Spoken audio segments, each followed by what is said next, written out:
अनंत का वैवाहिक कार्यक्रम आखिर संपन्न हो गया। मार्च महीने में ही प्री वेडिंग जो कि जामनगर गुजरात में हुआ था, उसके साथ ही अनंत अंबानी जी का विवाह समारोह प्रारंभ हुआ था।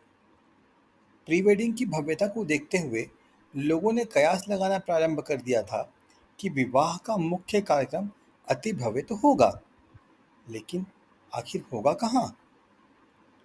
इस पहेली को हल करने में वे सब लगे हुए थे कि समाचार आ गया कि मई महीने में दूसरा प्री वेडिंग इटली में होगा और इसमें अति भव्य क्रूज यात्रा भी शामिल हुआ। अब कलयुग के पुष्पक विमानों के द्वारा विशिष्ट मेहमानों को इटली पहुंचाया गया। विदेश में भारतीय रईसी का डंका बजाते हुए दूसरा प्री वेडिंग भी संपन्न हुआ। अब जुलाई महीने में भव्यता की पराकाष्ठा को दर्शाते हुए अनंत का वैवाहिक कार्यक्रम मुंबई में हुआ। देश विदेश के विशिष्ट अतिथियों का जमावड़ा मुंबई शहर के जियो सेंटर में हुआ। वैसे तो इस संपूर्ण वैवाहिक कार्यक्रम का वर्णन एक नहीं, अनेक महाकाव्य की रचना से ही संभव है।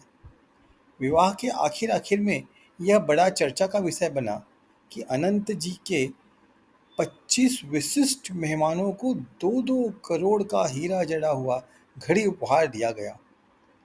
अब विवाह समारोह की भव्यता को देखते हुए यह कतई आश्चर्य का विषय नहीं था, किंतु चर्चा तब गर्म हो गया जब पता चला कि रिलायंस के कर्मचारियों को हल्दीराम का भुजिया के पैकेट्स और मिठाई दिया गया। फिर एक खबर यह भी आई कि इस पैकेट के साथ में एक चांदी का सिक्का भी था। अब लेन देन को लेकर चर्चा तो भारतीय विवाह का अनिवार्य अंग ही है। ऊपर से तुलना करने की मानवीय आदत, यहाँ भी तुलना शुरू। कुछ लोगों को 2-2 करोड़ का घड़ी और जो उनके लिए दिन रात एक कर काम करते जा रहे हैं और उन्हें अमीर बनाते ही जा रहे हैं, उन्हें भुजिया और मिठाई। वाकई घोर कलयुग है। गजब है, वो उनके करीबी मित्र हैं और वो उनके कर्मचारी। अब रिश्तों में तो अंतर हो गया ना, लेकिन लोगों का दिल है कि मानता नहीं। रह रह कर भुजिया और घड़ी में तुलना करने लग जाता है।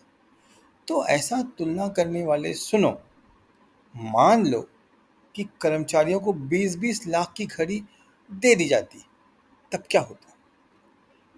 तब भी ये सब ऊहापोह में ही रहते और विचार करते कि आखिर इतनी महंगी घड़ी का करेंगे क्या, इसे किस मौके पर पहने। इस साल तो किसी का विवाह है नहीं, अगले साल, हाँ अगले साल बुआ के बेटे का विवाह तो है, लेकिन अगर ये घड़ी पहन के गए तो गिफ्ट भी महंगा देना पड़ेगा, वरना लोग क्या सोचेंगे। बड़ा संकट है, इसे घर पर रखना भी मुश्किल है। अब रिलायंस के कर्मचारियों को इतना महंगा गिफ्ट मिलता तो ये एक अंतर्राष्ट्रीय समाचार भी बन जाता।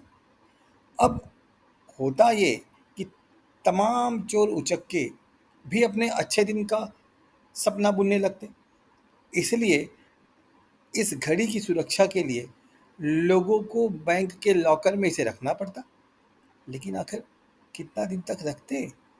इतनी महंगी घड़ी है, वहां रखे रखे आखिर करते क्या?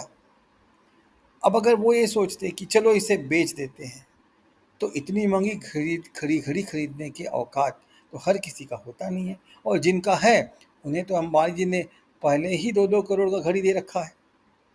क्या करते? कभी कोई ये भी सोचता कि चलो किसी ज्वेलरी की दुकान में इसका हीरा सोना के हिस्से को बेच दिया जाए।